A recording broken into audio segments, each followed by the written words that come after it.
said talk to me, damn it, or else I'm gonna throw you in the fire! You stupid bitch! You filthy...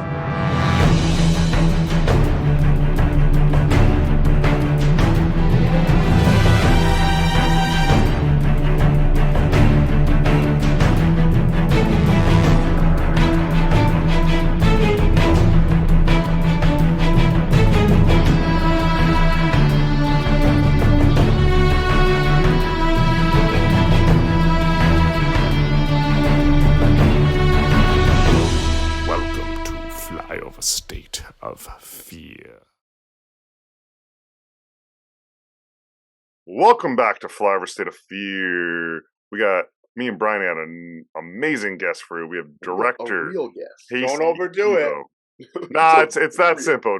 Director It's a real on guest. Friday. Come on, let's Who we're admit it. talking to, a real guest. The last couple of times it's just been Brian and I and like our friend. Right on. How you doing, Casey? I know we Great. each other on Twitter for a Yeah. minute and reached back out and Yeah. joining us. Great. I'm glad. I'm happy to do this because when you make a film, you get, you're doing like 10 interviews a day and 15 podcasts in like 2 weeks. Mm-hmm. And it's good to like, I love the Roger Avery Tarantino podcast. And obviously I love the Movie Crypt with Adam and Joe.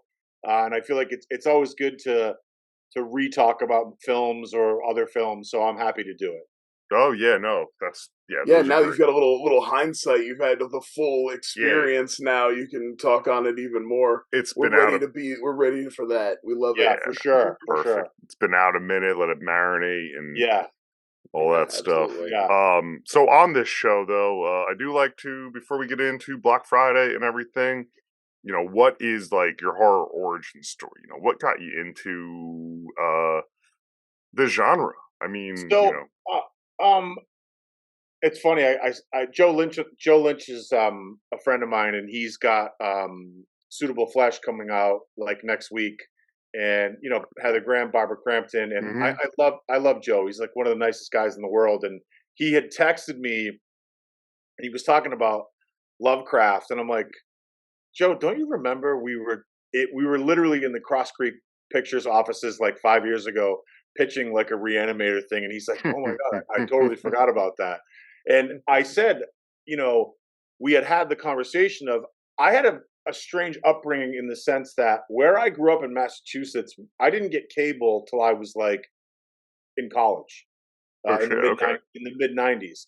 And there was one movie theater near us that, I don't know how the distribution system worked back then, but we would get the strangest fucking movies. Like, we would get Aliens and Predator and stuff like that, but there was like Treasure of the Four Crowns. Gnome Named Norm.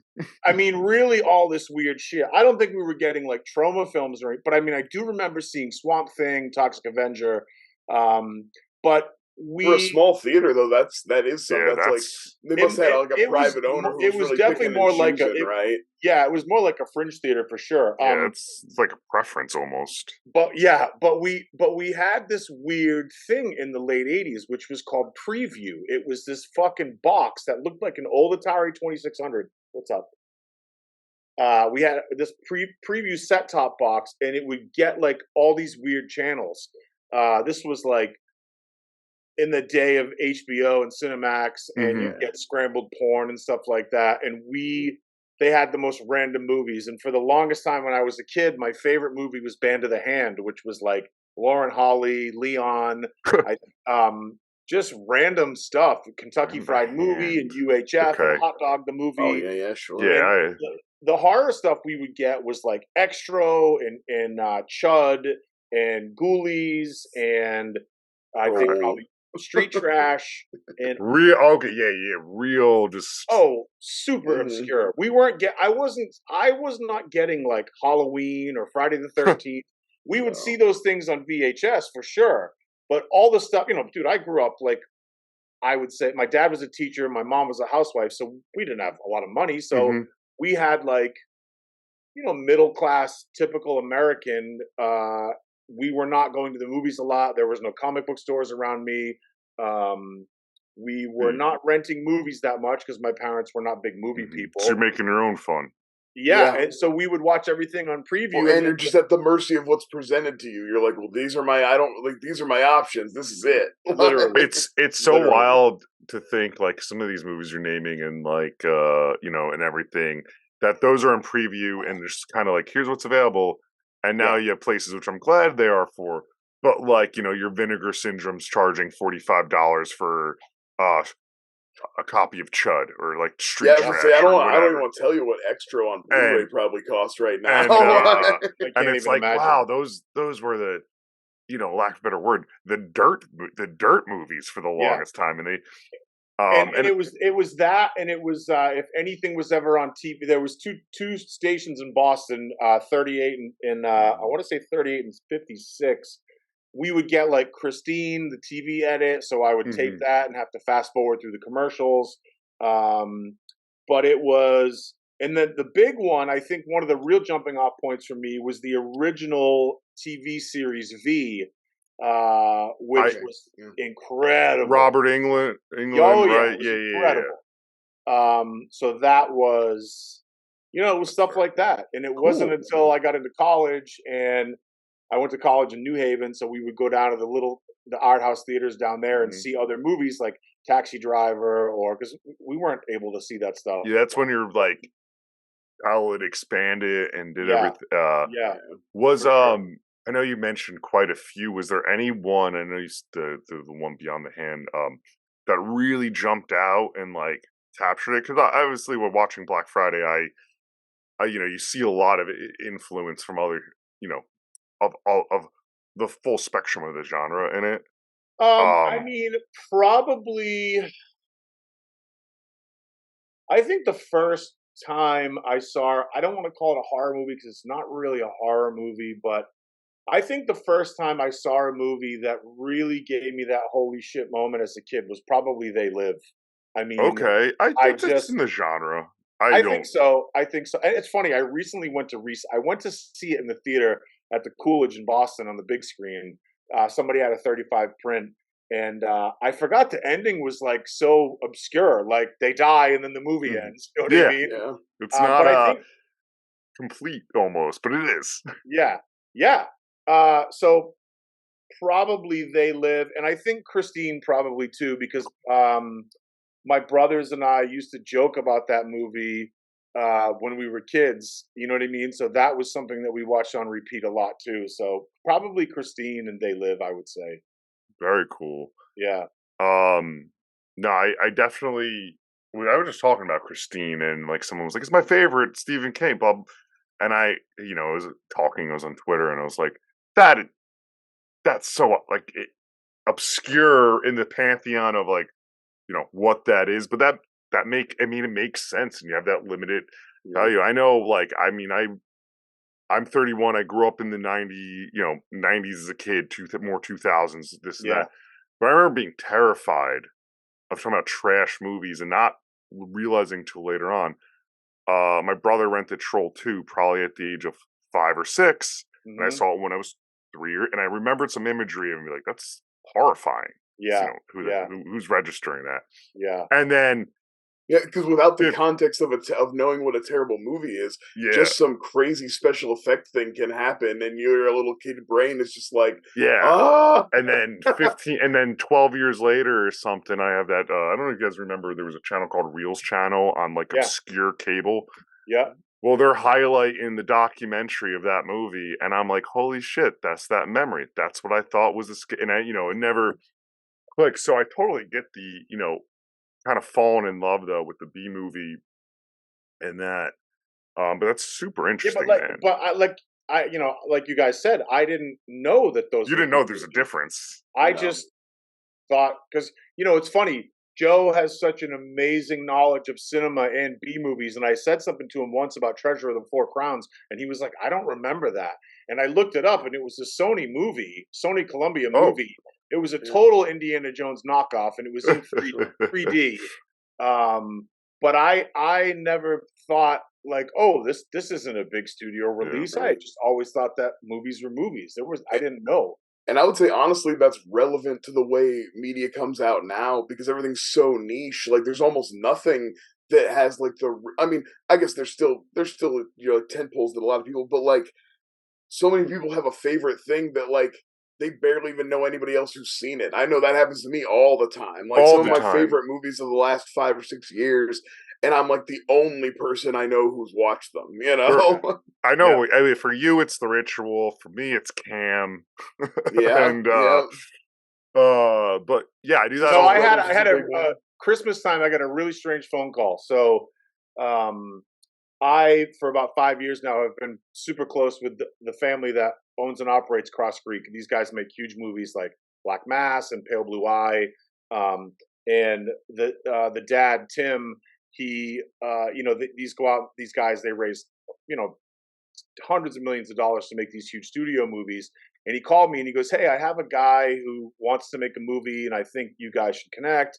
And I met this investor, this guy from Texas who had sold his insurance company for like $900 million. And he's like, I think I want to make a movie. I was like, great, let's hear, what do you want to get into? And he's like, well, I want to tell you about my favorite movie ever. And I think I want to make a sequel, and I'll come to Boston and we can talk about it. And the dude flies to Boston. He brings me to this super expensive steakhouse and he starts talking and he proceeds to pitch me for about 30 minutes on Street Trash. And I'm like, dude, I know that movie. Like, I know what you're talking about. You know what I mean? I'm familiar. Yeah. So it's just like you guys said, everybody does have their own weird little shit that they love. You know what I mean? Which is one of the things that's great about movies in general. Absolutely. I do that too. Like I said, I while we're talking, I watched Black Friday like when it was released, and it was just that, no trailer. Okay, this sounds interesting. Watched it. Was into it. Moved on. I do still. My wife always comes in and she goes, "What are you watching?" And half times I go, I don't know the name because I just hit play. Yeah. With like Hulu or something like that. Let me ask you guys a question. Let me ask you guys a question on that, because I wanted to say something about this on Twitter, but I don't want to piss anybody off. I usually try to watch a movie a night. That's just my ritual. Like I do my things with my kids and work, and then usually at night, maybe around like 10, I'll put a movie on. I'll just go on Amazon or Netflix or whatever. And speaking my language, that's what I've been doing since. I'm not going to name call anybody or whatever, but I watched 2 movies. I think it was on Tuesday or Wednesday, and I started them both, and like 20 minutes in, I was just like, I can't do it. Do you guys finish no matter what, or do you shut things off? Especially in that scenario, because I've kind of been doing the same thing, Casey. I would say on and off since I've been in high school, like movie a day, movie a night, something. Yeah. Especially late, I turn it off or I'm asleep by the time it's over with. And if it was interesting in the slightest, I'll go back. But other than that, it's a dud. And for me, a lot of times that happens with those like I'll give any movie a shot, especially comedies and horror. Those are the ones I think give the longer, and then you turn the fuck off. Yeah. It depends. Like if I'm watching like a lot of times, I'm same way, movie a night, but I'll look for some like around 90 minutes, or you know what I mean. I'm trying to get something with a tight that tight runtime, that sweet spot. And so unless it's really objectionable and like really just like flat out boring or has something that is just like offensively bad to me, it may not hold my attention, but I'll kind of let it run through a lot of the times. It has to be pretty awful for me to just shut it off. You know what I mean? Especially if it's a short one like that. Yeah, I'm Googling as you're talking, because I had posted something about what was the one frame of film that scared you more than any, and it got like thousands of retweets and like 90,000 replies or whatever. And there were so many horror movies that I hadn't seen. And there was one, I forget the name of it, but it was really fucking good. It was about a young girl, and at the end, she ascended to holiness and God, and then there was like an edit, and for like 4 seconds, you saw that she was actually burning to death on a beach. I don't know that. No, that does sound familiar. That sounds familiar to It was great, and it's called like Mary Full of Grace or something like that. It was awesome. But there was a lot of movies that people brought up. Like I had never seen Lake Mungo, and I watched Yeah, that. like Ringo's good. Sure, It's incredible, and there were so many great. There was. We just on our last episode talked about a little movie from 2008 called Splinter. It's a Magnet Films. And that was another. It's like one of those same ones that just flies under the radar. But I saw it around the time it came out, and it just kind of stuck with me. Yeah, and we you just go back to it. Yeah, I like, think I would put it in that category. Like, yeah, one of the things that's frustrating as being a fan of movies is people will always ask me like, "What should I see? What should I see? What should I see? Send me movies. Send me movies." And I'll be like, "Oh, have you ever seen, Amores Perros or City of God or Pan's Labyrinth?" And they're like, "Does it have subtitles?" And I'm like, "Yeah." They're like, "I'm not going to watch that." And it's like, my buddy Clay, who's a comic book artist, he works for DC. He's done a ton of work for me. He helps me write sometimes. He has been on this huge Italian movie kick, and he's been sending me all these like these race car movies that look like they are straight up just shooting. Like the Le Mans type. Yes, like there was a clip he sent me of a guy, a stuntman, straight up getting hit by a car. Like, this is no joke. Like Tom Cruise doing stuff. This is like the dude really gets hit, and it's like there are so many movies out there that you just have to dig, or get recommendations from people. Oh, absolutely, you know what I mean? Yeah. It's the one you mentioned, the shot, and the first thing that came to mind is I covered it on the show actually, and part of the reason why I started the show was to expand my knowledge of movies. So I love when someone doesn't just say, "Hey, I want to talk about Nightmare on Elm Street" or something. Yeah, right. But we talked about this movie on Shudder called Caveat with I don't know if you ever saw it. I think it's an Irish film, if I remember correctly. But there's one frame, and actually the woman I had on put it as her background, and I wasn't paying attention, and it scared the shit because it's just really like a slow burn. There's like one got me again in real. It got me in real life, and there's a reaction. So, but no, that's awesome. I love that question though, because what is that single shot? I know for a lot, like the cliche answer, one of my favorites is Exorcist 3, the big jump scare of the nun. Oh yeah, absolutely. But Casey, moving on just a little bit. Before we begin, and actually I'm going to do a little different this time. I like to read the synopsis from Google blindly, but this time I want to read it, and I want you to tell me if this is accurate to Black Friday or not, and then we'll just dive into our questions. Do you feel like Google appropriately assessed your film? Because I have no idea who writes these things, on any of these sites. Probably an AI. I was saying, is it even a person now an anymore? AI. Who knows, now an AI. right? Yeah. All right, so let's begin. On Thanksgiving night, disgruntled toy store employees begrudgingly arrive for work to open the toy store at midnight for the busiest shopping day of the year. Meanwhile, an alien parasite crashes to Earth in a meteor. This group of misfits, led by store manager Jonathan and longtime employee Ken, soon find themselves battling hordes of holiday shoppers who have been turned into monstrous creatures hell-bent on murderous rampage on Black Friday. Yeah, I would say that's one of the most accurate ones we've ever read. Pretty good, yeah. I started reading them because I was always surprised. It was like, I think it was Scream, and it was like, iconic movie by Wes Craven, starring, and then just listen to the names, and I was like, these are trash. It wasn't a description at all. It was just yeah. So I would say that nails the description. Yeah. And I meant to tell this while we begin. I'm just going to be calling. I don't know your characters' names that well, so no problem. This person. I'm not worried about it. Luckily, the cast is full of iconic people whose names I do know. We can always refer to them by those names. Yeah, that's where I was going to go. Well, and you had a character named Brian, which was helpful for me. the first thing I noticed immediately was your core cast, except like two people, all had some horror roots. Yep. I mean, down to Christopher with his being from the Goosebumps. I'm a sucker for the Goosebumps movie. Yeah, they're great. And I was like, oh shit! I didn't realize he had grown 3 feet. I knew the dude looked he's familiar, but I could 14. Not place him. And Joe told me that, and I was like, he's just a tall man now. Yeah, he's also the Tom Petty kid from This Is 40. Yes, that I remember. Okay. Melissa McCarthy. His first movie was Super 8. Yes.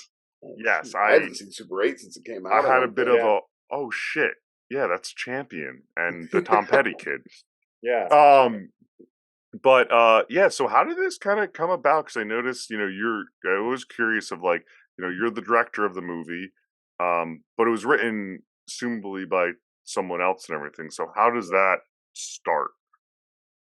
I try to read a couple scripts a week, and there was a website called Virtual Pitch Fest, and they reached out to me and they were like, "Hey, would you, help us out, read scripts? I think they pay you like $1 a script or something." And I was like, "Yeah." So people send you a log line and a synopsis, and if it's cool, you read it. And I had read tons and tons and tons, and some are great.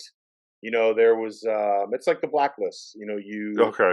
You just go through and you read all these scripts. And Andy had sent me. I had read Andy's, and I thought, okay, well, this is something that if I was 12 years old, I would want to see this movie. So my sons at the time, I think, were 13 and 11. So That's I perfect think, age. yeah, perfect age to make a movie for them. And as far as the casting goes, I don't know, man. I'm seeing movies get made now, and one of the things that bothers me about filmmaking a little bit is like, I heard Tarantino talking about how much he loved Enemy of the State, and he was talking about how much he loved, I think it was Seth Green and Jamie Kennedy, or Seth Green and a couple other supporting players. Oh yeah, they're in Enemy of the State. Yeah. Yeah. And, never mind, it's Gene Hackman and Will Smith, but when you have those great supporting actors, and what bothers me sometimes is I see these films getting made, and the supporting actors, and this is not a diss to anybody, I don't mean it like that, but like, you see these movies getting made and it's like one guy and then like 8 people you have no idea who they are. And I'm like, I honestly think if you reached out to more known actors and tried to, because dude, like, we all love what we do. So I remember somebody said to me once, like, how the hell did you get Michael Jai White in the movie? I was like, we had one role left. And I reached out to somebody at Gersh and was like, "Hey, do you think Michael would do this?" I think Michael was only shooting for like 5 days. I was surprised when he ate it. This makes more sense. Well, I knew not to give it away, but just my horror senses were like, okay, with these 3 guys, Bruce, Devon, Sawa, and one of them can't last the whole. You know what I mean? One of them's got to be the guy. I just didn't know who it was gonna be. You know what I mean? I'm like waiting around, pins and needles, like who's about to get got. Yeah, yeah. So we most of the cast: Bruce, Devon, Ivana, Ryan, Michael, Stephen Peck, who that's his first movie. Part of which one was Stephen Peck? He played Brian, the manager. He was great.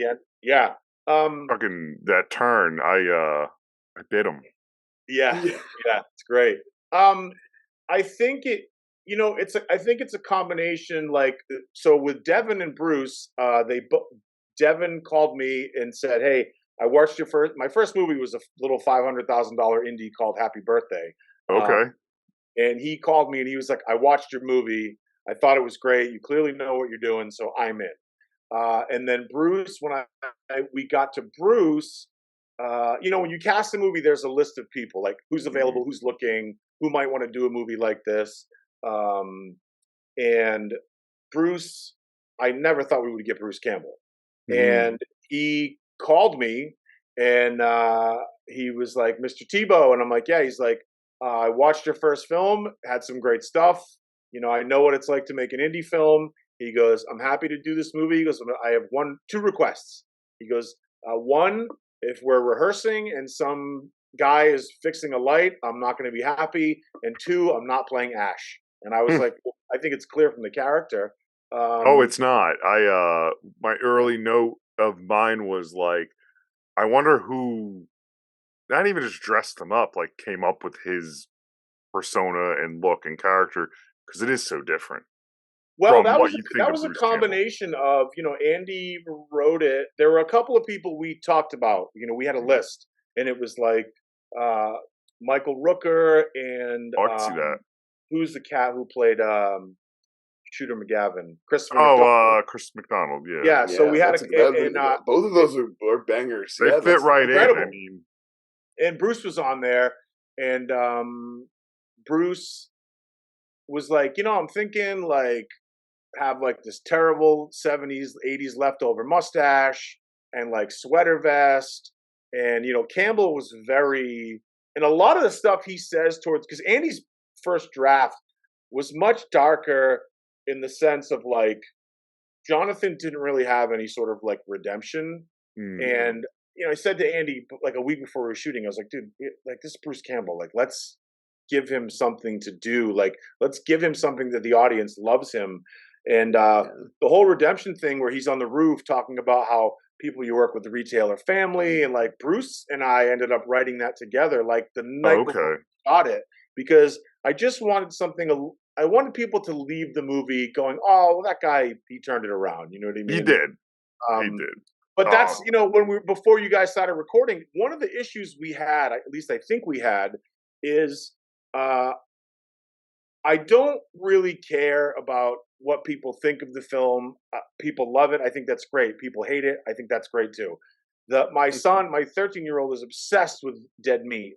And the guy from Dead Meat, Janice, did a huge video review, and he some of the things he liked, but he mostly didn't like the movie. And my son texted me with like a sad emoji, and he's like, "Oh, he's shitting on the movie." And I was like, "Dude, I don't care. Like, he has like millions and millions of viewers. You know what I mean?" Yeah. And I tweeted at him. People who are going to hear about the movie they're still going to hear it. Like, there's one thing the horror community especially likes to do is hate watch. Yeah, even if it's or ironically watch. And so Janice, I do it. He tweeted about it, and I said, "Hey, I'm sorry you didn't jive, and thank you so much." And he was like, "Oh, dude, no, I liked it. You're so grateful." And I was like, "Why would I be mad? Like you have a huge platform." And and one of the issues we had, and I talked about this with Bruce, was, and I don't think you can really buy into Rotten Tomatoes too much anymore, because like, look at movies like Home Alone, and it's fucking like 52%. Like, I think what's for, and this is just as outside, I look at it as like, we all forget too, it's just such an aggregator.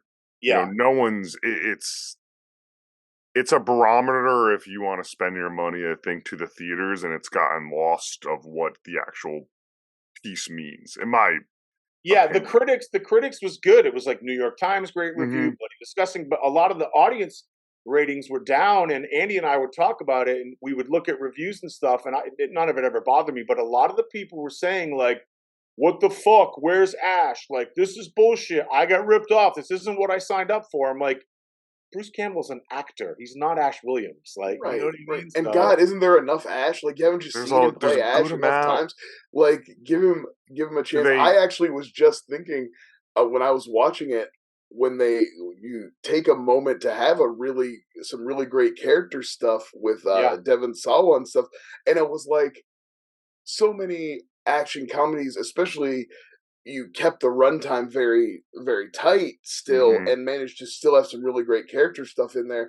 And it felt like I was almost like, oh wow, they really. I've seen so many where we would just breeze by this for get in another gross special effect kill or something. We wouldn't have bothered with having a conversation between these characters and actually like breaking down something about them and learning something about them to care about them. That's so, I hate to say rare, but it kind of is sometimes. Yeah. Well, it's a real human moment, because I think at the end of the day, Andy worked at a Toys R Us, and I think the movie, people think it's a horror movie, and it is, but it's like, the movie's really about how bad it sucks to work in retail. You know what I mean? It's the horror of spending your life at minimum wage. Yeah, that's truly, and I think that it's funny too, because Devon and I have become really good friends, and he and I are working on doing another movie together. Oh, very cool. It's so, like, there's so much despair and seriousness and just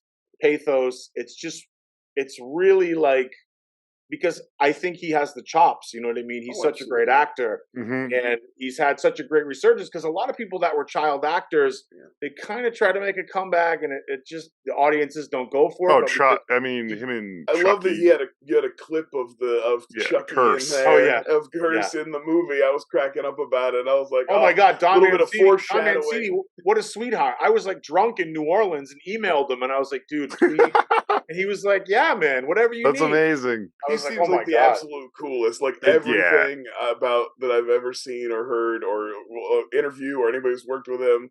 Like, you get a vibe from people where it's like the behind the scenes, the stuff is just smiley bullshit because we have to play nice. Or when it's legitimately people are like, and you can tell that people legitimately like Don Mancini. One of the compliments of the movie too, and I know it's usually like taboo to say, oh, the runtime and everything.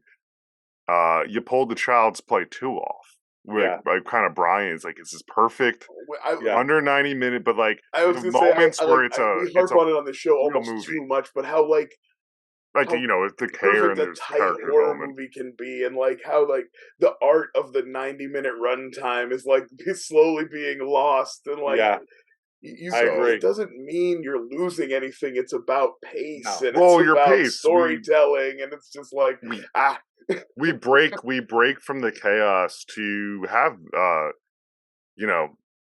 Devon Sawa's moment of like learning not just you're kind of the most of them like the cool movie has guy legitimate and character beats. You're not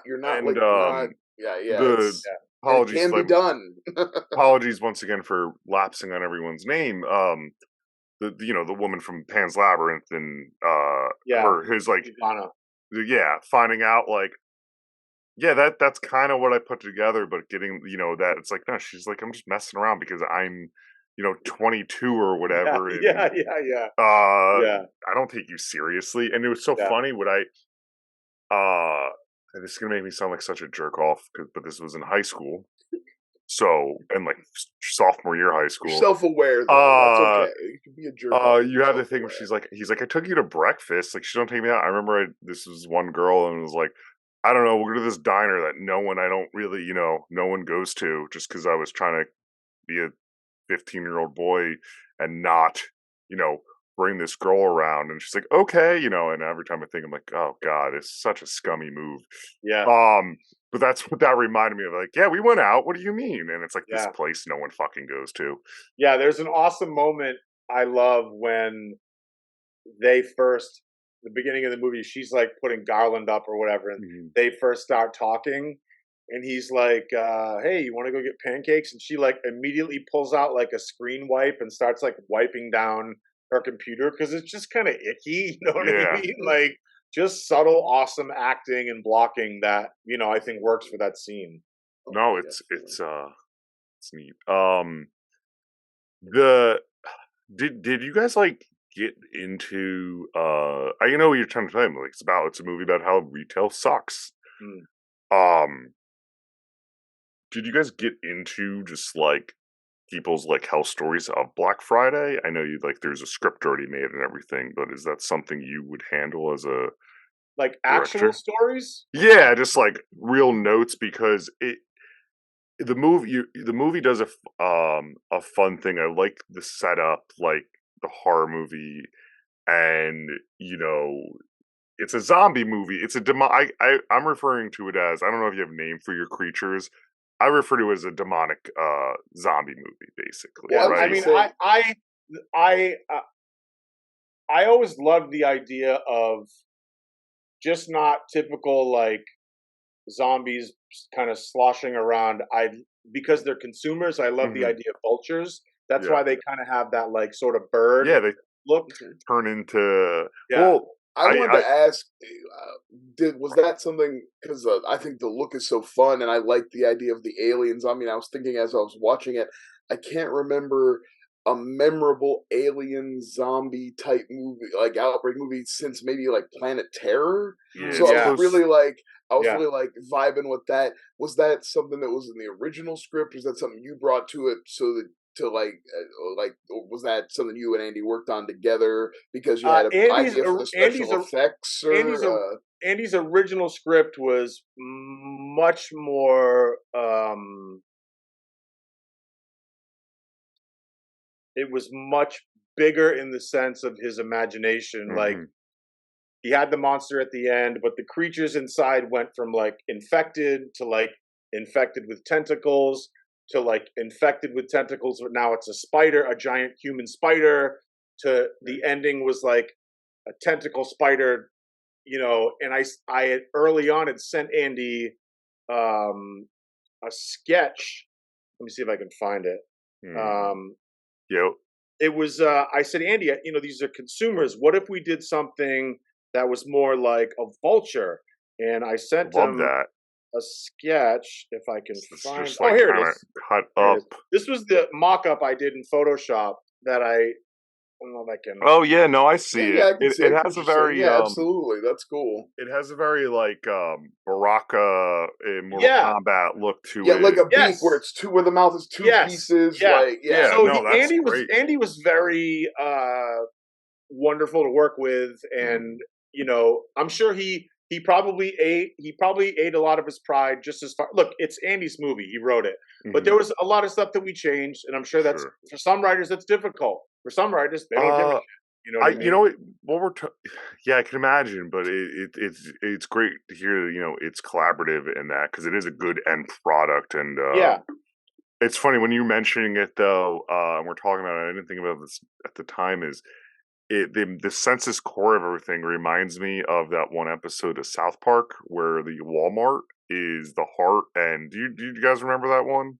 I think so. Yeah. sort of, Yeah. a little Anyway, bit, it's the yeah. same. I hate to use that as my No, South Park's no, fucking classic. but Yeah. it's literally the same concept of everyone being attracted, right? They're all being attracted to the center Yeah. nucleus of the alien.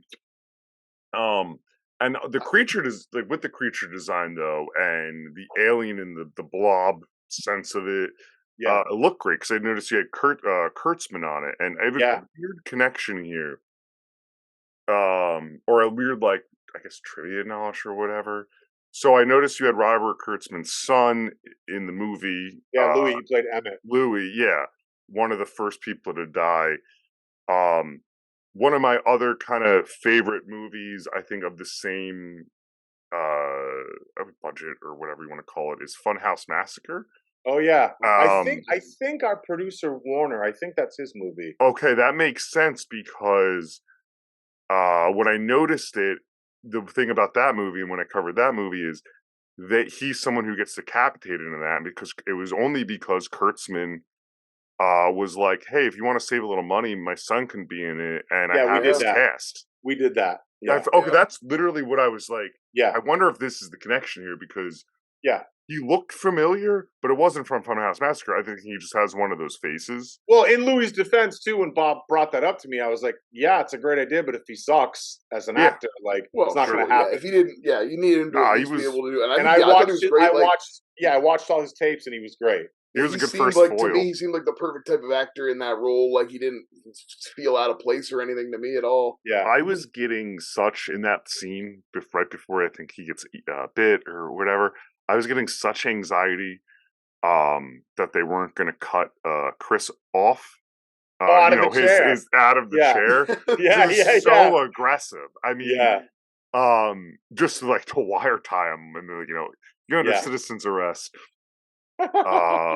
And just to and then I was like, are they gonna cut? Like, everyone's ignoring him, and it was Yep. like it's that like, oh, okay, Yeah. because at that point you don't know you don't know Right. who's gonna eat Well, it. like right. we're a little ahead. We know something. We know he shouldn't be tied to that chair. We're in the Yeah. place where we're like, he does. Yeah. He doesn't need to be tied to that chair. Yeah. But yeah, I mean, and was there a further conversation though of is this what holiday does this land on? Is this a Thanksgiving movie? Is this a Christmas movie? I mean, it's a combination of both. It's a palate cleanser. Probably, Yeah. add it to my Straddle the rotation line. of in between. I think it's a thanks. I mean, Thanksgiving and Christmas have kind of blurred together at this Sure. point. It's just the American consumer holiday season, Yeah. So I mean, I think not to be easy on it, but it's a Black Friday movie. I mean, it's It's its own holiday. Yeah, it's literally the day after Thanksgiving. We'll put it this way: the NFL is now having a Black Friday game this year. Like I'm a big Jets fan, and I'm gonna. Oh, sorry. Yeah, no, we're tired. I mean, I'm waiting for the. He knows. I know. I'm waiting for the ceiling, the floor to fall out. Like I Yeah. have but they're doing a Black Friday game this year to bring it to that, and like with Rodgers, tickets are so fucking expensive that is actually the most affordable one. I can imagine. Anyway, but yes, it is its own holiday now, and I was kind of wondering that, right? Because that's like I feel like in the last, let's just say 10 years, that's been the new thing of this is the Christmas movie. The oldest that's what I'm saying, like you find the right sweet spot, you'll have a whole genre of fans who will watch it every year. They'll make it part of their rotation. You know what I mean? That's what we've heard the last couple of years. You get in on that. You find your. I mean, I'm that guy. I was that guy before it was a thing. I was the guy watching Groundhog's Day on Groundhog's Day before. Yeah. You know what I mean? And people were like, "What?" And I was like, it's I celebrate." Privately, okay. And of course, like ironically, I was lucky enough to meet Chris Columbus and his producing partner Michael Barnathan, who has made almost every one of Chris's movies since. So and between the two of them, have put out some like iconic movies for sure. I think I don't know what Chris's first directing movie was. But Michael's produced all of Chris movies. But anyway, they reached out to me after Black Friday and were like, "Hey, what are you going to do next?" And I was like, "I'm not sure." And I want to do something big for my next movie. I don't want to stay at the same level as Black Friday because I feel like when you make smaller movies like that, you can get stuck. But the reason I'm telling you this is because, of course, it's a fucking Thanksgiving movie. You know what I mean? Of course. But here's the fucked up thing about that. Okay, so Black Friday's done. So I'm hoping that this next movie is going to be my next movie. We were literally casting it when the strike started, and it's the Thanksgiving movie. Ironically enough, my birthday is November 22nd, and it's fallen on Thanksgiving probably like 10 times in my life. Damn, so go figure. Yeah. Go figure. That's your time to shine, I'm always on the lookout for movies to watch on Thanksgiving. There's not very many. Yeah. Thanksgiving is kind of a hard watch. That's a hard watch. For your consideration, the Christopher Guest movie I think counts. Yeah. Planes, Trains is the obvious one. Oh, it's one of the best ever. But I mean, I'm always looking to like fill another spot. So now I got Black Friday, and hopefully your next one too. I'll be like, and if you have myself a little marathon. It's an incredible movie. The writers are just it's definitely top tier shit, so fingers crossed we get it done. Hopefully it gets done and can't wait to see it. Get back to work. If you need a lazy podcast cameo, I mean, like, we're your guys. No, sorry, it's not 2018. We're not killing podcasters in horror movies anymore. No, I'm kidding. That was a big trend. We jumped past that. We missed our sweet spot for that one. We did. So with Thanksgiving now being your holiday, basically you're now into that. I'm staking my claim. I know you don't want to get typecast in that. I mean, what's the top tier dish? I mean, I'm still gonna keep going with the movie, but what's the top tier dish? Thanksgiving? Yeah. I mean, I think you got to go with all the classics. I'm a big fried turkey fan. Fried turkey, okay. Green bean casserole. I was gonna say green bean casserole. Because turkey. Listen, I'm a huge food guy. I've traveled all around the world. I've eaten cuisines from everywhere. Turkey, like on Thanksgiving, kind of sucks. It's kind of dry.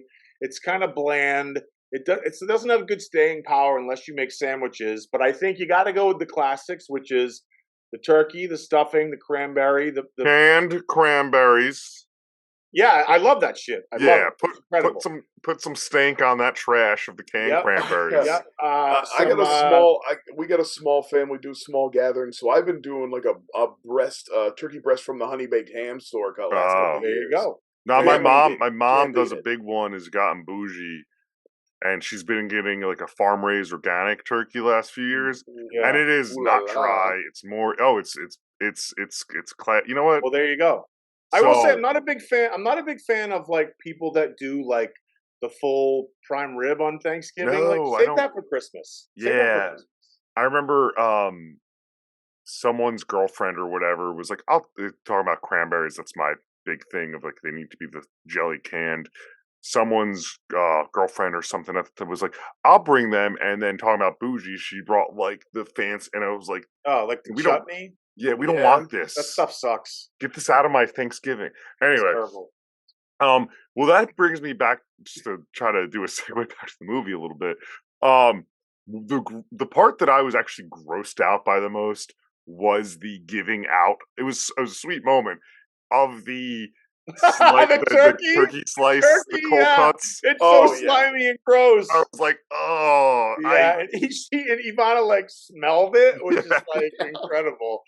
that was That that's I stuff's was like, nasty. she's handling it too much. Why are you don't fold it for Well, them? I buy it. The word I buy the same like turkey. Like I don't want to be bothered in the cold cut line, so I just buy It was that the thick cut. It was real moist Dude, looking. and like yeah. what's so funny about that scene too is like fucking on set, Devon and Bruce were like digging into that turkey.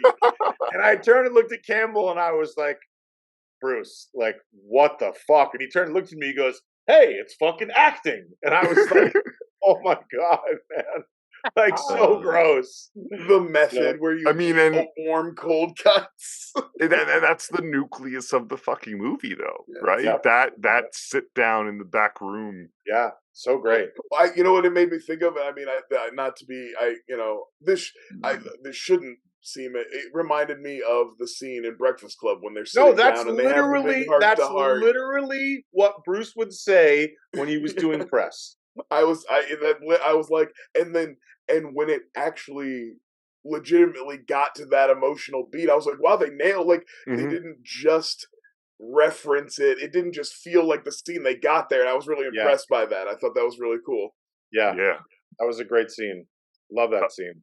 The other thing I picked up on too is uh the defective teddy bear, which was such a funny beat. Seth Yeah. Green. Yes.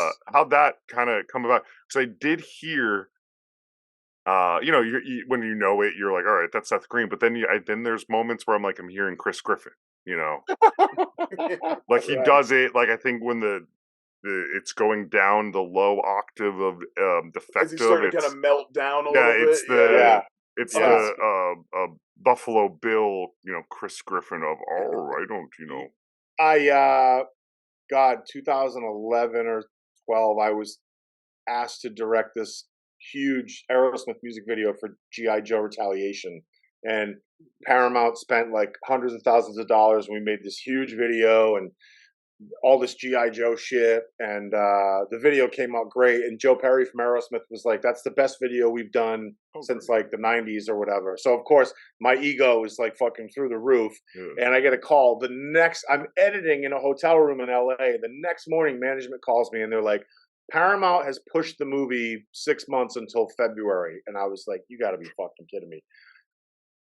I was so mad. I was so mad. They're like, well, what are you going to do? I was like, I'm going to fucking call I didn't even know Seth. I'm like, I'm going to fucking call Seth Green and have him redo all the G.I. Joe shit with Robot Chicken. And like, I don't even remember how I don't remember how I got his number because Seth and I have been such good friends since that day. I got in touch with him. I think I asked management to reach out maybe. And he and I just we're both huge G.I. Joe fans. Huge G.I. Joe fans. We were getting into like characters that nobody knows. And Some real deep cuts. oh yeah, we remember Seth and I are the same age and we just remained friends. And then I helped him produce his directorial debut, Changeland, with Mac and Brecken Meyer and Seth's wife Claire and Brenda Song. And Seth and I just remained friends. And then cool. we were doing Black Friday and I don't want to be the guy who's like calling people but like Steven Tyler was in my first movie. He played like this drug dealer who throws Okay, cops very to cool. Mexico. But what I'll never forget when I was making my movie, I called Steven and I was like, "Can I sleep on your couch for like 3 months?" And he was like, "Why?" I'm like, "I'm doing my first feature." And he's like, "Well, what the fuck? You're not going to ask me to be in it?" And I'm like, "Dude, you're an enormous rock star. Like, why would you want to be?" And that's what he was like. And he was like, "Yeah, I'm an not enormous pulling this rock one. star. Why Yeah. don't you ask me to be in your movie?" No, but I think it was more about like the brotherhood and the Oh, sure, camaraderie no. of like, Yeah. hey, you're making a movie. I want to do that too. That's awesome. So I think I texted because I have asked Seth to do shit before, and he just straight up ignores me. You know what I mean? So Well, see, I that's think, there you go. You don't have to feel bad. Well, this because was he'll his let you know way. if he doesn't want to do Well, it, right? This Like- was his way of being like, I could have starred in Ted. yeah, right. No, I just texted him and I was like, "Hey, we have this teddy bear, and the lines are really funny." And he called me and he was like, he's like, "All right, so I'll just go to the studio and you and I can do a Zoom." And you know, how did this all play out? And then he and I totally cerebrally went on this tangent, which was like, okay, what if the guy who was like recording, because there was a teddy bear, I think in the 80s or 90s called Teddy Ruxpin, Yeah. and I think it talked. We were like, what Put if the tape Teddy, in it. the guy, what was that? So you put the tape in it. Yeah, talk. What if the guy who did Teddy Ruxpin lines like was having the worst day of his life? It's like getting a divorce. The engineer, and here's the joke: the engineer in the studio was like press record. Instead of him going like, "I'm having a great day, you're my friend," and then he stopped pressing record, and the guy was like, "I'm getting a fucking divorce." Like he recorded all of the odd parts of that guy in the booth. Yeah. And I were dying laughing at that, and like, nobody got it. Maybe they didn't. Maybe some people did, but Dower Dennis, the doll, is Seth's, and they went and made all these. Dower Dennis. Okay. They didn't have a choice. They were like, all the bears are made. Well, let's call it Dower Dennis. Yeah. For kids who have depression or whatever. Like Seth and I were dying, and I was texting Andy, and he's like, "Dude, I'm crying." So we left it in. It's That's a really funny. joke that it's a running bit that really works, especially when we get Sawa alone with the doll or the teddy bear. He's already at his lowest point. Like, he's already been like had it knocked out from under him, and now he's got Dower Dennis to partner up with. It's so funny. Exactly. And with that, I was kind of also wondering, one of my notes I was trying to, I said to write more questions for you and stuff is, what are Sawa's roller skating skills actually like? Was this, they were actually pretty good, because in the original script, I think Andy wrote it was one of those ripsticks, which are like impossible to use. I will break my ankles. I do not understand. Those are those two that go like this, right? I'm pretty sure Devon tried that, and he texted me, and he was like, "Dude, I can't do this ripstick thing. It's impossible." So I think I texted Andy, and he was like, "Well, let me just do a rewrite for the roller skates." And Devon was great on the roller skates. Okay, I was wondering. I was just like, I figured there wouldn't be like an over exacerbated or whatever of a stunt crew there. So I was like, what does the actual roller skate look like when he's off? No, Devon was pretty adamant. Idle Hands On, right? Devon Sawa is an underrated physical actor performer, I think. Yeah, the only time I really saw him get, I don't want to say mad on set, but he was perturbed, was when he gets thrown through the wall, he was really pissed that we didn't use him because the unions wouldn't allow him to do that, but he really wanted to do that stunt, and he was like ready to go, and I think the producer had to step in and be like, "Dude, we can't throw you through a wall. It's just, you know what I mean? It's too risky." That makes sense. I think for guys like Tom Cruise or whoever who do their own stunts, there's like protocols to that. I read all the time. It's like insurance bills, I'm sure, too. Exactly. That, a movie with your budget's the not amount of put your star at risk like that. Yeah, Devon is probably the least prima donna type of actor. I mean, that dude will straight up do anything. This other movie that he and I we were trying to do it last year, but we needed to raise a little bit more money. It's very dark and very disturbing, and he was like, "Yeah, let's do it." Devon is he's a great guy. He's an incredible team player, and he's always about whatever works for the movie. And I think he's Totally. primed to do a role like that. Like, anybody can break out with the right, you know what I mean, and Hmm. get seen in a different light if the project works, you know what I mean? Yeah. Oh, Like, I absolutely. think he's got enough name value that people would give him a chance, and if the movie's really great, he could really break out in it, and it Yeah. could like open a new door.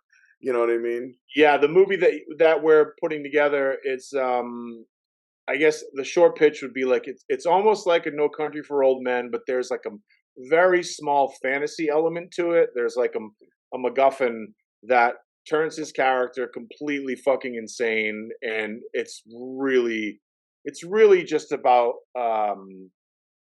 you know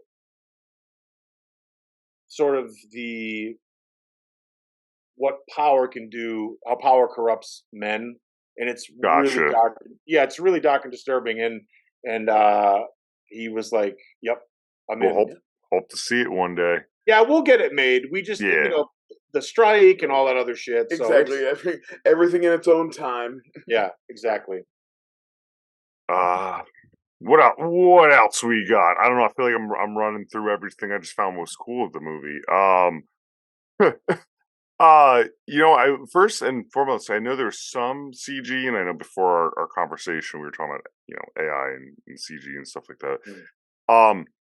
What was the effort, I guess, or the way, especially knowing your B movie background of keeping it as practical as we can? What was that? Because it is very apparent of like the practicality of a lot of the effects, and when we reach the ending, right, and there's the monster that they're shooting to at the sky or coming Mhm. from the building. uh you know Any movie, you're in good hands when your movie ends with a kaiju in it. Like yeah, you're like, Yeah. it hell reminded yeah, me. we're in the right spot. Speaking of the kaiju part, it reminded me so much of, maybe because I just watched it like not too long ago. That speaking of underrated movies, the movie Colossal, Oh yeah, incredible. Oh, I love right? Colossal. Like Oh, the you know what ending. was another big one of mine when I was a kid was Krull. I saw that probably a Oh hundred Okay. times. yeah. Yeah. Yeah, I mean, I never, in no disrespect to anybody, Gunn is now running a studio, but I read an article where he was like, "I'll never do practical blood." Like and I get it. It's a lot of cleanup, Hmm. and you got to reset everything, and you got to fix the actors, but it looks like shit. I'm sorry. I was Yeah. watching, Oh, one of the Resident Evils or something, and it was, or maybe it was a Rodriguez movie, and I love Robert to death. And he's always been very nice to me. But I saw something with CGI blood, and I was like, "This looks fucking awful, man. It looks yeah. awful." Yeah, it's rough. So They I, have not improved CGI blood very much. It's when done okay, it's pretty fine, but it needs to be mixed. Yeah. I just Um, think, with a guy like Kurtzman on staff, with all his talents, mhm. you want to, and you want to have that sort of old '80s B movie kind of. You want it to be tangible. You know what I mean? You Yeah. want it to Mhm. feel like it's Visceral. actually Yeah. there. There was the ending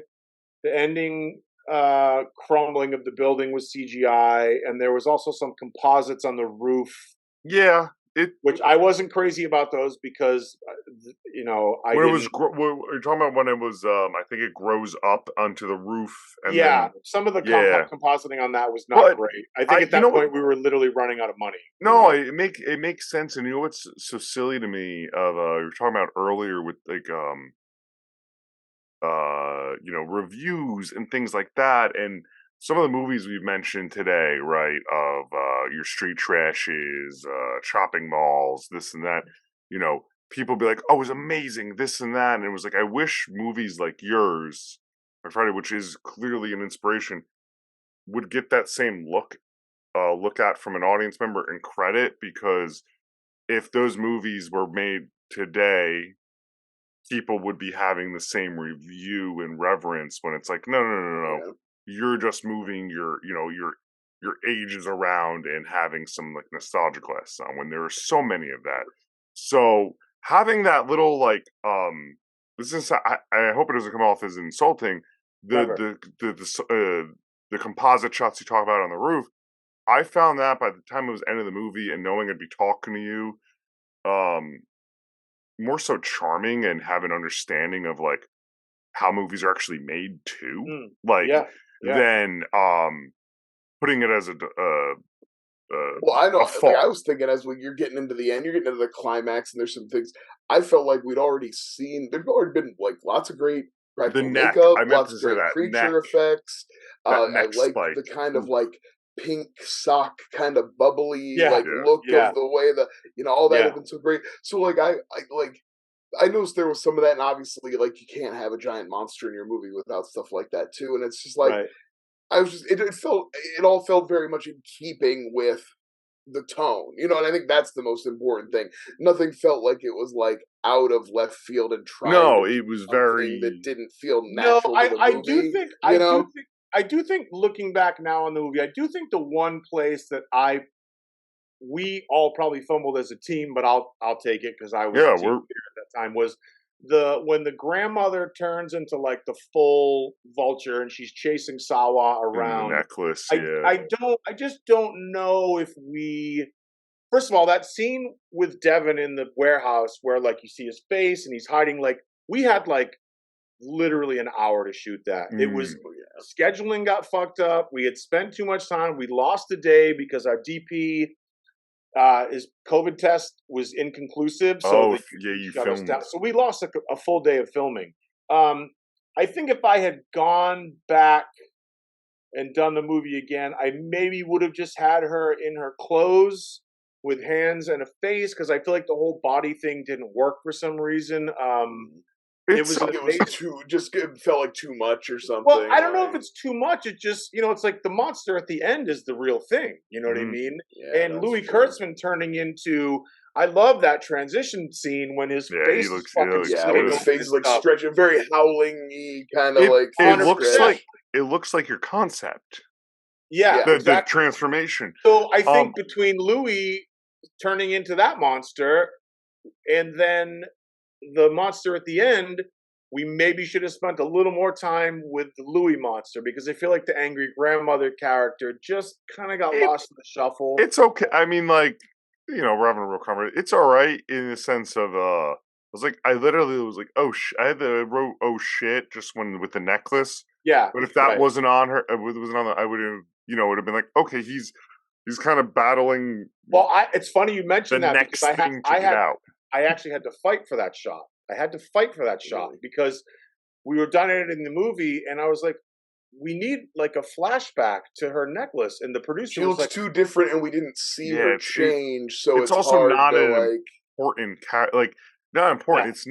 It's not a recognizable person. It's No, not like she it had was been established, Brian, right? but she'd been established, but it'd been quite a while since we'd seen her. Exactly. There was too much time had passed, and I said to the producer, and the producer and Andy were fighting me on that one. I said, "How the fuck do you think the audience is going to know who that is?" And they were like, "Well, it doesn't matter." I was like, "It does, because they had the confrontation, and she said, 'I'll tear you apart' or whatever, and you need to just sort of have a callback to that. That's people. No, that's a good instinct. I think absolutely, I think it made it work. Like I do think you really would have, had you not had that insert, it would have just felt like a mini boss. You know what I mean? It didn't. It would have had the connection like a to video the beginning. Game. Like, who gives a shit? That was our best. That was your best callback in the sense. And like one of my and this isn't a case of this. It was a well done one. One of my movie pet peeves, I say to my wife all the time, is when we reach the end of a movie, and it usually happens in like rom-coms, whatever, where we give me a whole flashback of what they learned of the movie. The scenes. I'm like, no, I get it. I was there.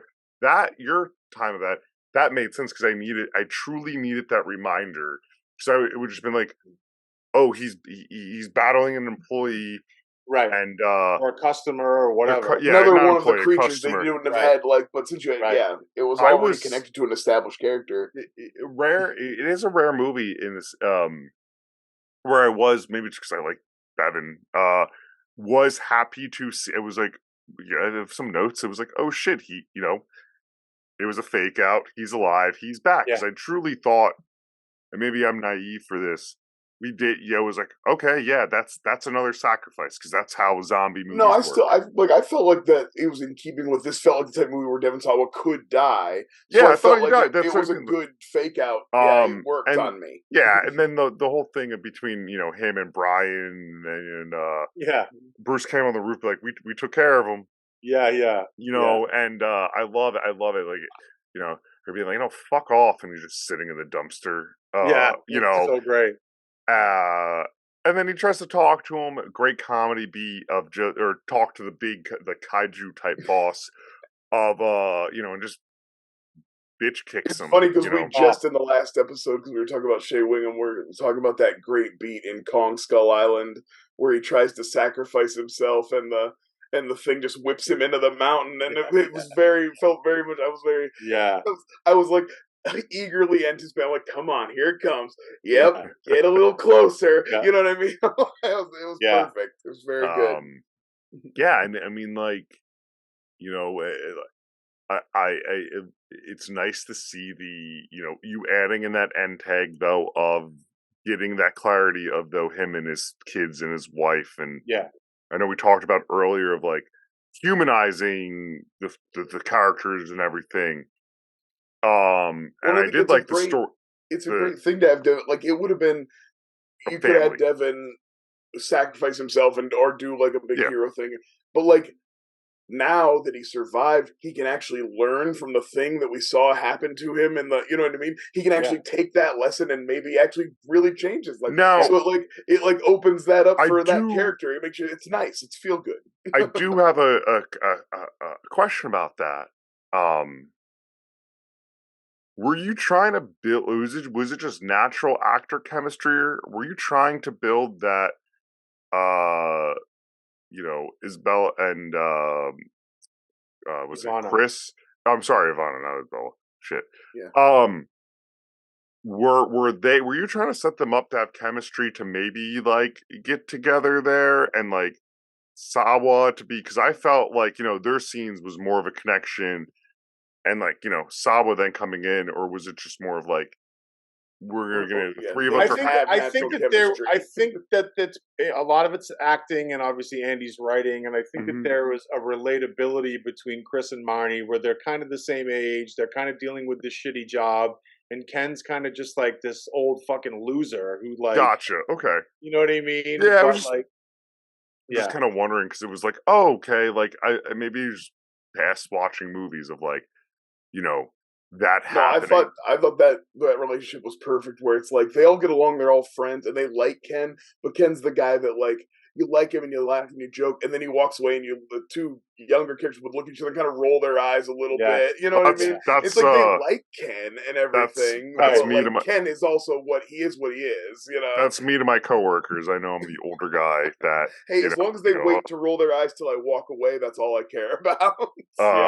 But no, it was just very like nice, and like you said, you guys lucked out. I don't want to say lucked out. You guys nailed it with the cast and the chemistry of the cast because,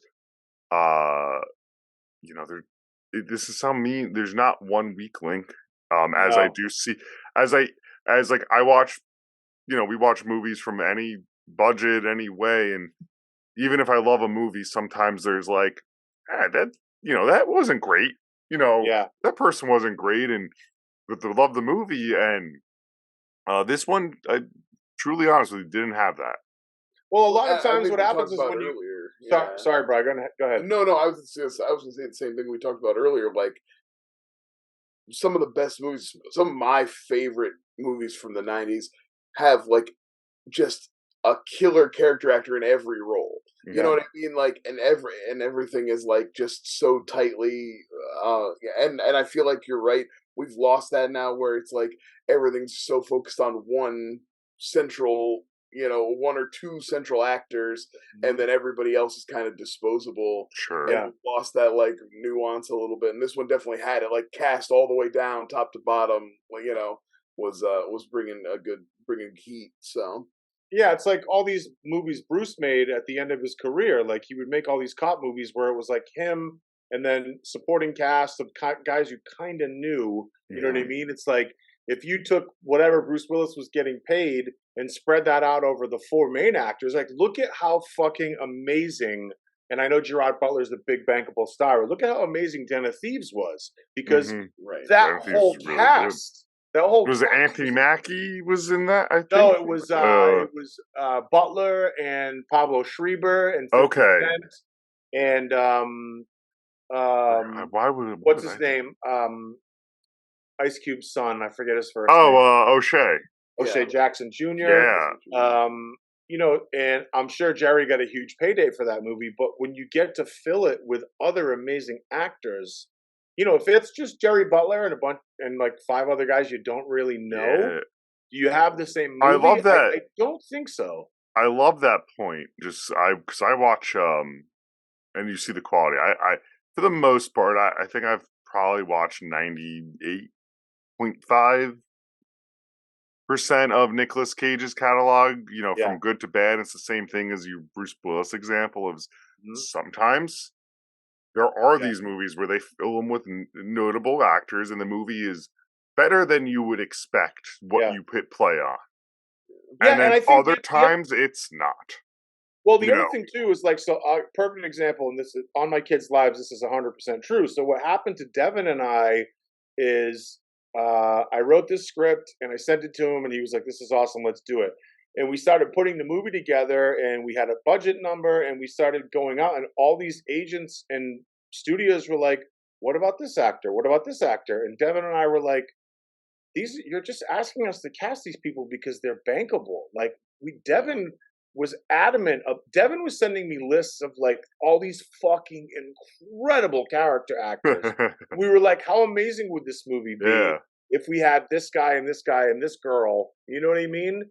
Like they just want to throw Bruce Willis or Ron Perlman, who's amazing. They're all amazing. They just want to sell it. They know that person and say, you give them that money, they do it. They think I know the conversation's got a little offhanded. Me and my wife have been watching, we just finished up Righteous Gemstones, one of our favorite shows. And, Eric Roberts is in is in the second season. And it's literally the only actor Flyover Channel's been offered to like interview for a thing from one of those random sites. And my wife was asking, I said, "Oh no, you recognize him. He's been in like 500 things. Like his IMDb is, I think, has to be top 10 most per people." And she's like, "Huh?" And I go, "But I can't tell you except for like 2 movies, and I know you haven't seen them, what that man has been in." Right. You know.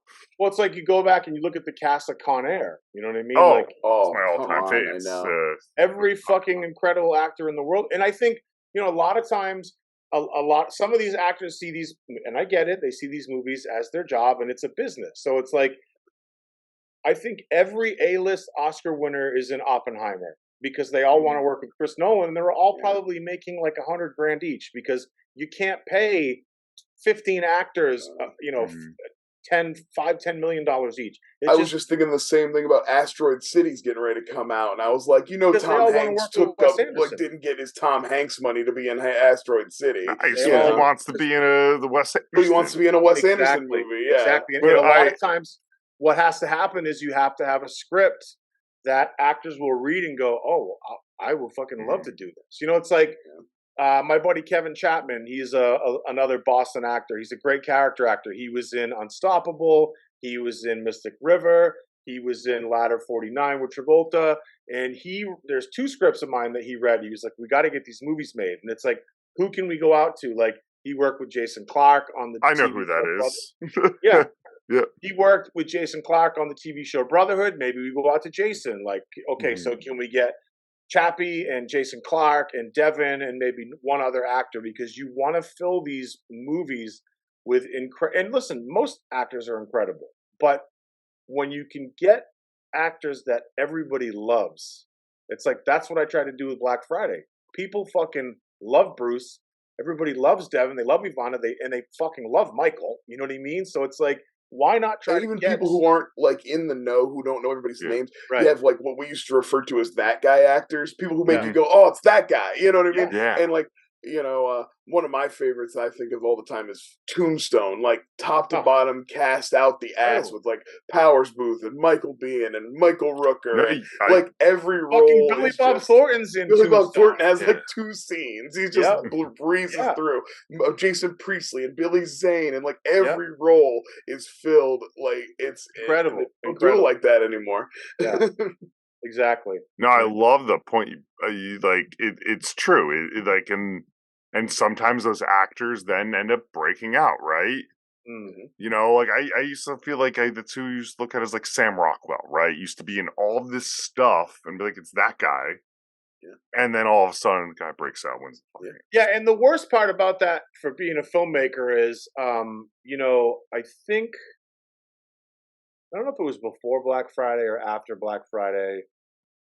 I was talking to somebody in finance, and I had mentioned Melanie Linsky, Mm, and they were like, "Oh, she can't get a movie finance," and I was like, really? "Well, maybe she can, but it's Maybe like." now she's having a moment now. She probably can. She's yeah. having a But moment here's now. the thing. But here's the thing. I said to the finance person, I was like, "Dude, she's incredible, Yeah. and people fucking love her." And now she's on Yellow Jackets. Now she's in The Last of Us, and it's like, see, you know what I You mean? could have Like, been on the ground floor of that. Yeah. just there's a lot of incredible actors out there who fans and people who love movies love, but financing people don't see that because making a movie is like putting on a rock concert. Okay, it's like if you want to have a birthday party and you rent out Giant Stadium, you have to hire Elton John or Guns N' Roses. You can't have like who's a smaller, like, you can't have Queens of the Stone Age. Queens of the Stone Age won't fill Giant Stadium. You need U2 or the Rolling Stones. Yeah. So when you go make a movie, these people want to know that this actor is going to put asses in the seats. They put Bruce Willis on a straight-to-video DVD. It's going to get rented from Redbox. It's going to get rented online. And that's why a lot of times it sucks when you try to cast a movie because you want to have incredible actors that you love or people that you want to see on screen. And a lot of these financiers go, no, they're not. They're not going to give us that. That's super that unfortunate and insightful, and unfortunate. It makes sense when you put it the way you put it. Mm-hmm. I guess before I think the more projects too, like because of streaming services, because there's so much more stuff just being produced too. So like you're stretched, it's stretched thin. Those great actors, it's hard to pull them in. One's on a show, one's already working here, one's already, you know what I mean? Like sometimes you can't even get those guys together, bro. Yeah, and the model has changed a little bit too. And I think that you've heard Anthony Mackie brought it up, Tarantino brought it up. I think Matt Damon recently. It's like if you want to go and you want to make this super intense artistic movie, and your budget is $30 million or whatever, and you want Chris Evans to be the lead. A lot of people may say, well, people only know him as Captain America. And I think the same thing may go for Henry Cavill. Like people know him as Superman, but maybe you put them both in a movie, maybe that works. I think there's a handful of people that can get movies financed. Brad Pitt, Ben Affleck, DiCaprio, Tom Cruise, Clooney, Jennifer Lawrence. But it changes generationally too, because it was Julia Roberts forever, then it was Reese Witherspoon, then it was Jennifer Lawrence. Now it's kind of like Sydney Sweeney. You can, and there's other actors. There's like people that are incredibly well respected, like Viola Davis or Jess Chastain, and it's like you put them in a movie, it most likely gets financed, but maybe you need both of them. So it's like it's a real pain in the ass to figure out the finances and who's worth what, and it's you have to make compromises sometimes, and it sucks. Yeah. It's not just what the consumer sees, and then there's more to it, and completely. No, and if you're lucky enough to get a studio backed film or a franchise film or whatever, that's you can sort of cast. So it's like I have a buddy who works at Sony, and he was like, take a look at the Sony catalog and see what they made, and if anything would be up for a remake. And it's like you see all these movies, okay, so one Sony movie. I don't know if they own it anymore, but Sony Columbia did The Running Man. Okay, so it's like I love The Running Man.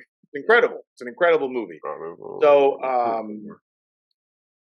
there was if you went to remake that, I would assume that you'd have to get Chris Hemsworth or someone like that. You would need to fill the shoes of Arnold, so yeah, Hemsworth or whatever. You would not big you would not lead, do, Nobody's going to green like that without somebody who can carry the movie. Like they do think the on Running Arnold's Man level, with Pete Davidson, like it wouldn't work there. Even if you were like, I got this guy attached, everyone loves him.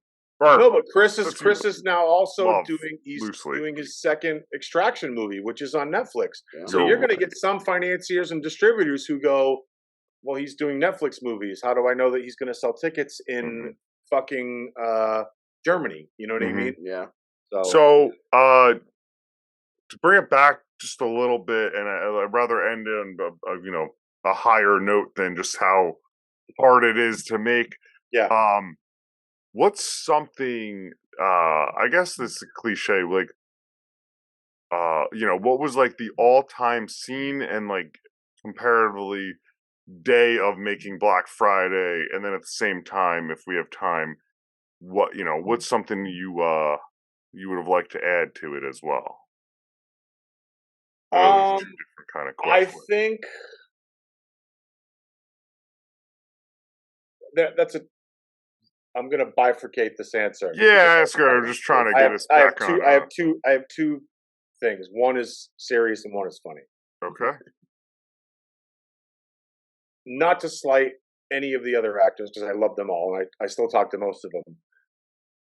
To walk in and see Bruce Campbell in a makeup chair, and he saw me walk in, and he goes, "Mr. Tebo," and I was like, "Holy fuck, that's Bruce Campbell!" Like that was a big one for me. The day that we did the Breakfast Club scene, where I just got to see these actors just really, aside from the jokes and the zombies and the whatever, to really see them just shine at their craft. And everybody who sees that scene is like, "That's the best scene in the movie." I'm like, well, yeah, it's very serious. And then my other favorite part of Black Friday was, I think day 2 or 3. And I went to craft services to get like a coffee or something. And the catering girl was like, she's like, "Oh, I'm Jessica." And I was like, "Oh, I'm Casey." And she's like, "Oh, are you the gaffer?" And I was like, just because like I'm a big guy and I wear like Carhartt stuff, you know what I mean? Like that's just very New England. They thought I was like, and I'm like, "No, I'm the director." Well, it's fine. And she was like, she turned bright red. She's like, "I'm so sorry." Oh, I mean, you got, and then of course you had her fired though, right? Yeah, right away. I mean, you got the stereotypical. Once again, we always mean this lovingly. That mass hole kind of just like cadence to and then you were and then if I would have added anything, Joe Lynch said to me, he said, "I loved your movie." He goes, "But I hated the fact that you didn't have enough extras." And because of COVID, we had literally like one day with like 20 people, and this is Black Friday. There's like when should be sworn. When it breaks my heart. It is what it is. We shot it literally we shot it before vaccines. When Chris is walking over with the mop and bucket, and he sees that pile of like viscera, and he pulls the ball cage over and knocks that dude out. Like, it's a different movie if there's dozens and dozens of people running around in that scene, because it adds to the intensity. I think. Chaos. Yeah, I like that you brought that back around, because I'm now remembering another question I had. Like, it has actually with the music. I know it's a few years later with the music, which I love that intro. Right, it's that Zack Snyder Dawn of the Dead kind of intro you did. Patrick Stump from Fall Out Boy did all the music, by the way. Oh, very cool. Yeah. It's another they're New England, correct? No, he's from Chicago. Okay.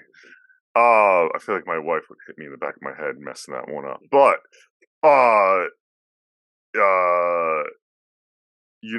it's like Krampus, like that intro to Krampus, right? Which is Black Friday also, and they're rushing through, and I mean, you captured the vibe at best you did, but understanding that you filmed this during COVID too, I think adds that element to be like, oh yeah, but you did still work with having that crowd. Yeah. And I more took it also as the crowds on Black Friday at midnight are dwindling down, especially if we're Sure. supposed to be, Yeah. Yeah. like I drive out every year.